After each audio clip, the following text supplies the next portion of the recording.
ברוכות הבאות לעיניים על עזה, ההתכנסות היומית שלנו, שהיא חיבור של מחאה ולמידה. היום אנחנו מארחות את אמירה האס, עיתונאית ופובליציסטית ואקטיביסטית שמסקרת את הרשות הפלסטינית והחברה הפלסטינית עבור עיתון הארץ בין השאר. היא גם גרה בעזה משנת 93 עד 97 והמשיכה לבקר באופן קבוע כל עוד זה היה אפשרי, ועד היום יש לה הרבה קשרים וחברים בעזה. כותרתה של ההרצאה להיות אישה, להיות זקן בעזה, איך נראים החיים היום בעזה. תודה רבה אמירה שהצטרפת אלינו. אני רק אזכיר לפני שאני אעביר לך את רשות הדיבור שאמירה תדבר במשך 8 דקות ואחר כך אנחנו נשאיר זמן לדיון קצרצר. אני מזכירה גם שמי שרוצה לשאול שאלה מוזמנת לכתוב אותה בצ'אט ואני אקריא אותה לאמירה. אי אפשר לדבר בהרמת יד, לשאול רק באמצעות הצ'אט. תודה רבה אמירה ואני מעבירה לך את הבמה. תודה איילת, תודה לכולכם שבאתם. רק הערה, אני לא מסקרת את הרשות, אני מסקרת את הכיבוש הישראלי. דרך החיים של הפלסטינים תחת הכיבוש הישראלי. טוב, אין לי פה מצגות ואין לי צילומי לוויין, מה שאני מבקשת מכם זה להצטייד ולהיעזר בדמיון שלכם או בידע שלכם ושלכן כבנות ונכדות וכבנים ונכדים, בזמן שאני מנסה לתווך מציאות כפי שאני שומעת עליה מהחברים שלי והחברות שלי. לפני כחודשיים מתה אמו בת ה-85 של אחד מחבריי בעזה. אז המוות הוא לא טרגדיה בגיל כזה. אני הכרתי אותה, אהבתי אותה, היא תמיד החיבוקים שלה והליטופים שלה הרגישו חיבוקים וליטופים של אימא. בשנים האחרונות היא התקשתה ללכת ואיבדה את הראייה שלה, אבל תמיד הרגשתי שהיא מסתכלת על העולם בסקרנות ובאיזשהו חיוך יודע, של מי שעברה גירוש מהכפר שלה בגיל 8 ובנתה חיים למרות זאת, ומי שלא ידע קרוא וכתוב ועבדה כל חייה כדי שהילדים שלה ואחר כך הנכדים שלה יצאו כולם מלומדים ובתוספת. והיא כמובן אף פעם לא התלוננה על כאבים, על אף שהיא סבלה מכאבים למיניהם. אז המלחמה מצאה אותה בגיל 84, 85, משהו כזה. כמו כולם מתחילת המלחמה, המשפחה עקרה כמה פעמים. מבית אחד שהיה באזור פתוח יחסית, לבית הקודם של המשפחה במחנה הפליטים, השעתי, משם תחת ההפצצות לבית ספר במרכז הרצועה, משם תחת ההפצצות לבית קוראים ברפיח, ומשם לאוהל במואסי. וכל פעם הדאגה איך להעביר אותה, שלא תסבול, איך לשאת אותה, איפה לשים אותה, הייתה בעדיפות ראשונה. הרי לא יכלה ללכת ברגל אפילו לא 500 מטר. כיסא הגלגלים גם לא עובר במה שהיה כביש, ומרוב הפצצות הפך קירי אספלט או חול. אז תמיד היה צריך לשאת אותה, אם אי אפשר היה להגיע למכונית או לרגלה ממש ליד המקום שממנו הם יצאו. ובכל מקום חדש היה צריך לאלתר מיטה שהיא תוכל לעלות עליה. ובכל מקום חדש התברר שאין מספיק תרופות למחלות הכרוניות. תיקחו אותה ותכפילו בעשרות אלפים שבמצבים דומים. החבר הזה שלי שיתף אותי ממש לפרטי פרטים בשתי הדאגות שהכי הטרידו אותו. קודם בבית הספר שבו הם מצאו מקלט, 800 אנשים היו מחכים בתור לבית שימוש אחד. הוא נתן לי תיאורים גרפיים של אני לא אשתף פה.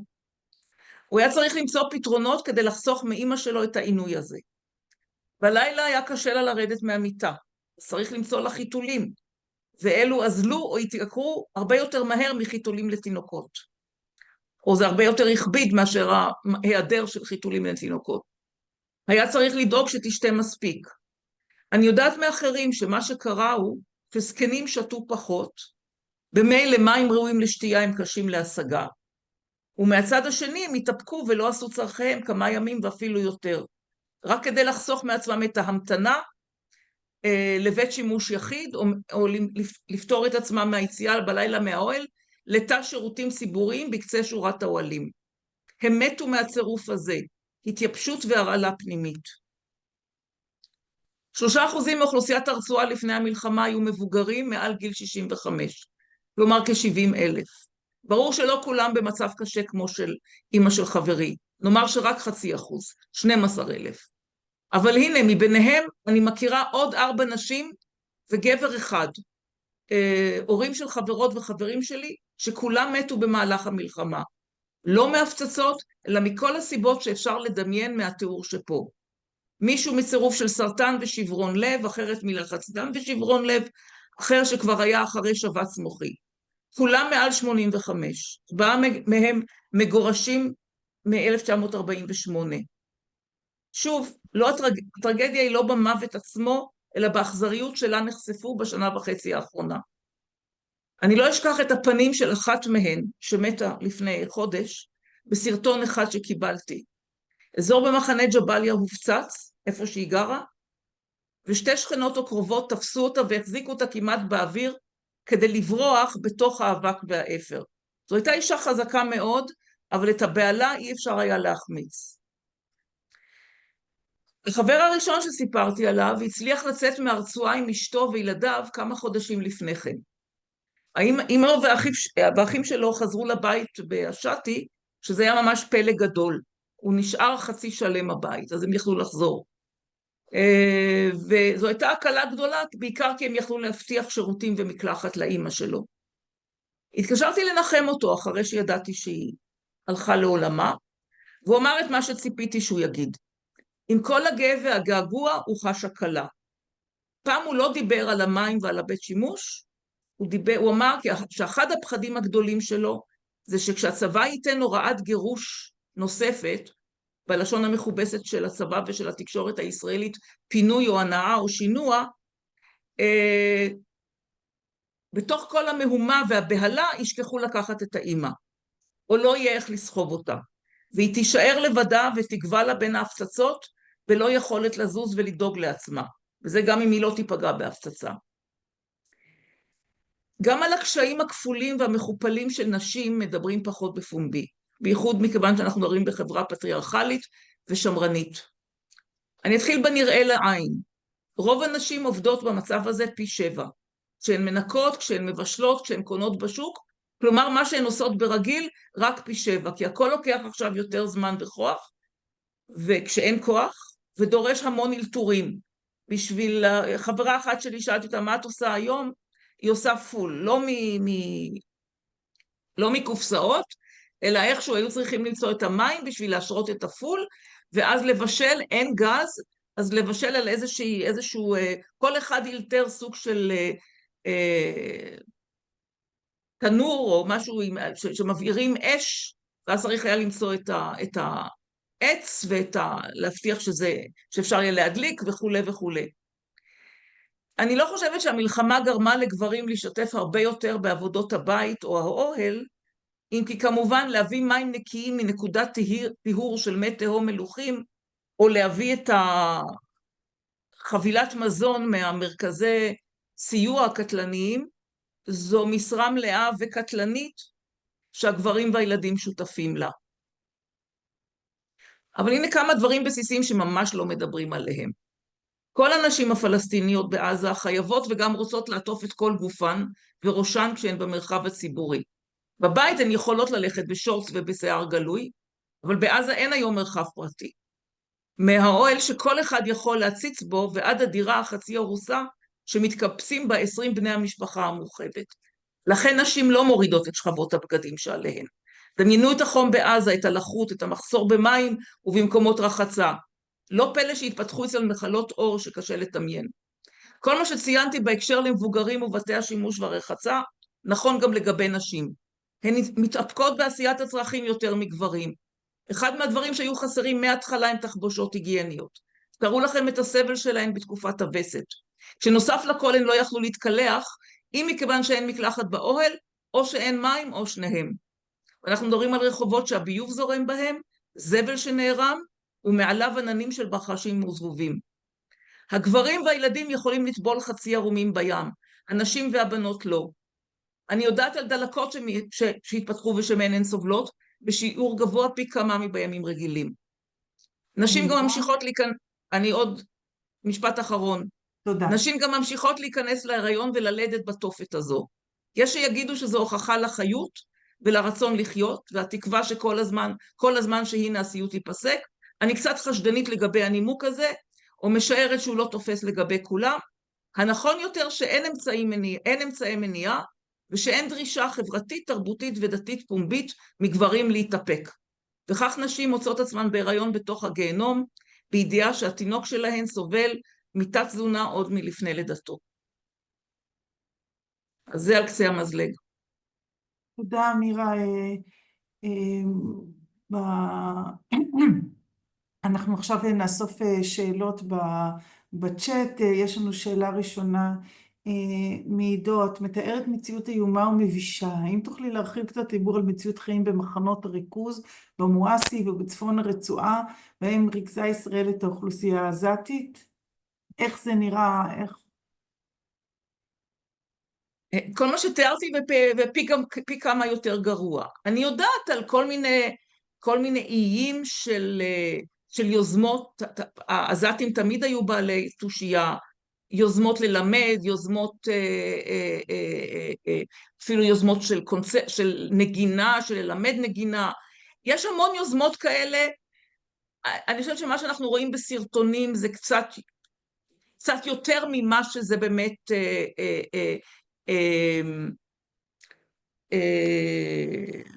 קיים. זאת אומרת, באופן יחסי זה יותר ממה שבאמת קיים במציאות.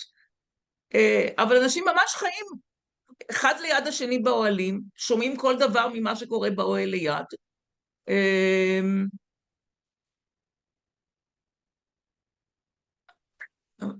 מחפשים אוכל כל היום.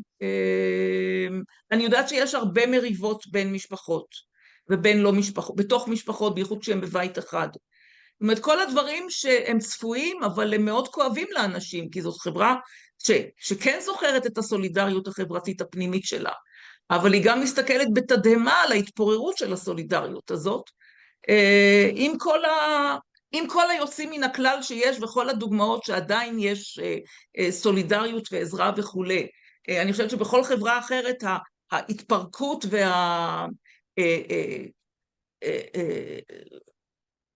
מאבקים פנימיים היו הרבה יותר פורצים, הרבה יותר מוקדם, ובהרבה יותר עוצמות מאשר פה. אבל עדיין אנשים סובלים מזה. משעמם לאנשים, ברור. אלה החיים, אבל עדיין אני חושבת שרוב האנשים חיים באזור עזה. זאת אומרת, לא הצליחו לגרום לכולם לעזוב את הצפון. נכון שבמקומות כמו ג'באליה ובית חנון ובית לאהיה, הרוב נאלצו לעזוב בתוך הגלים האחרונים של הפצצות, אבל אני תמיד מופתעת מחדש לגלות שיש עוד איים כאלה שעדיין חיים שם אנשים.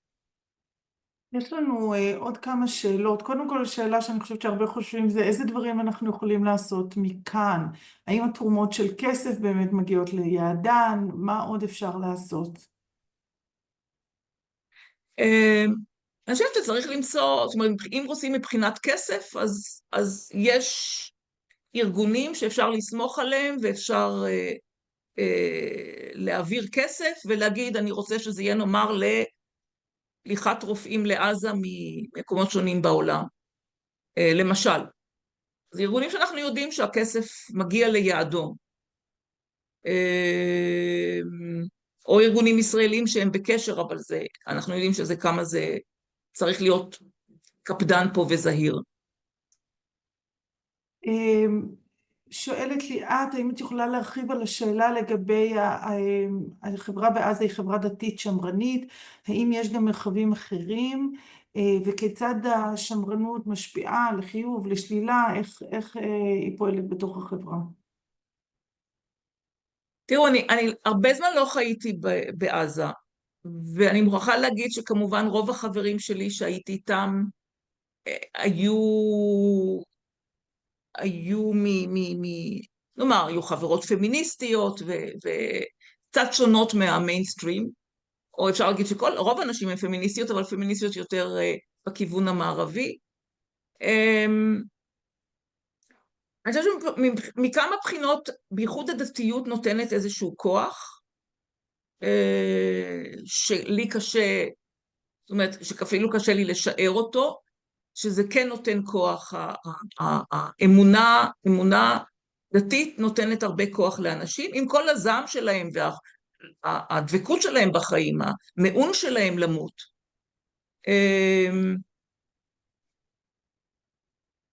אבל אני חושבת שבמצבים כאלה, במצבי קיצון כאלה,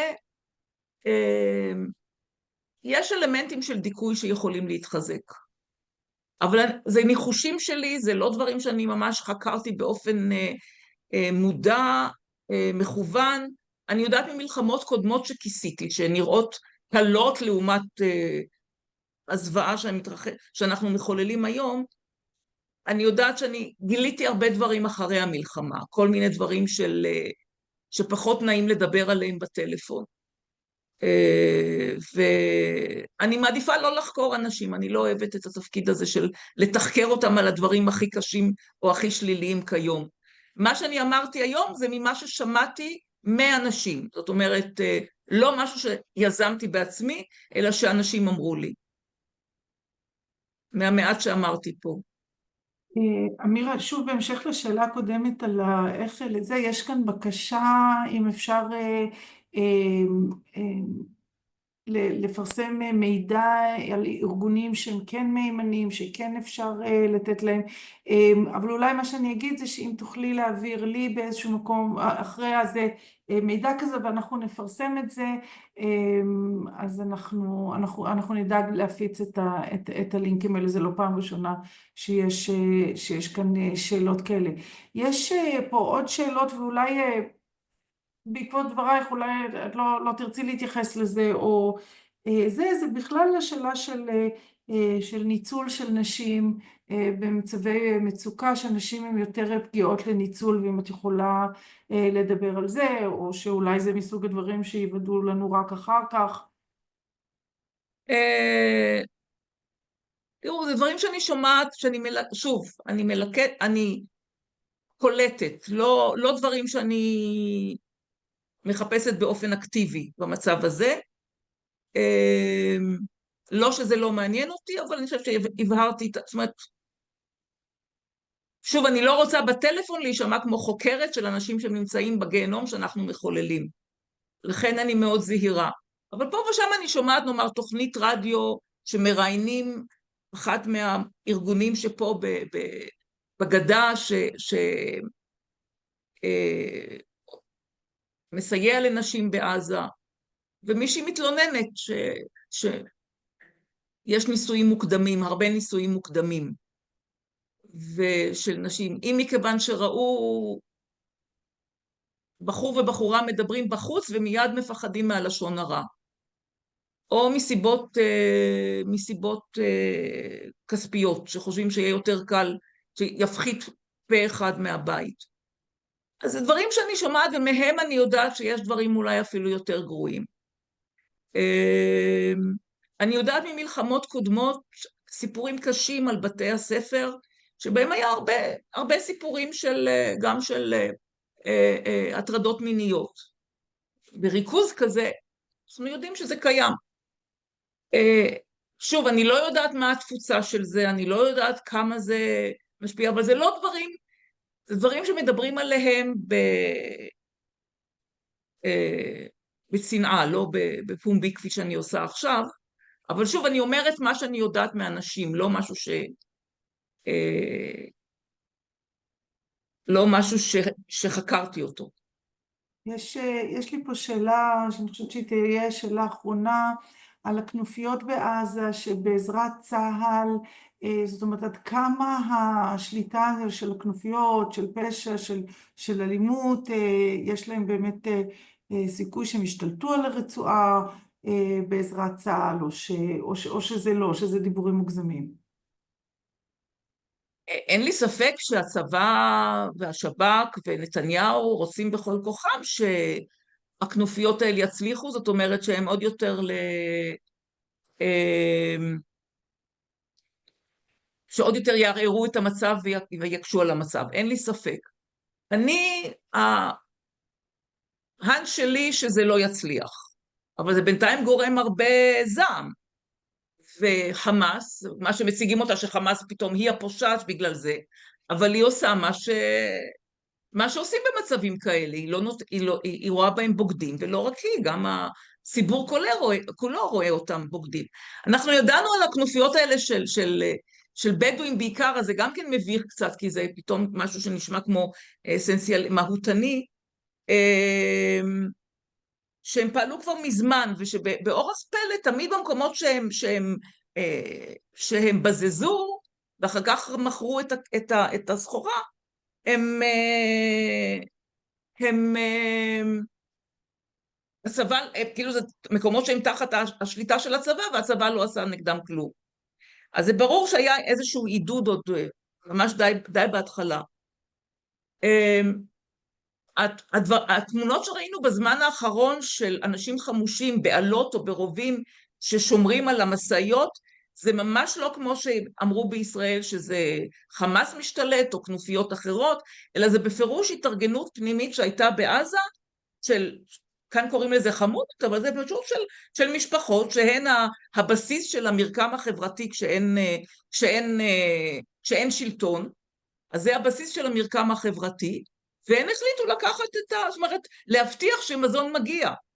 ובעיקר היה מדובר בקמח שמגיע דווקא מהאום, מתוך ידיעה אצל האום, מתוך ידיעה שהוא צריך להציף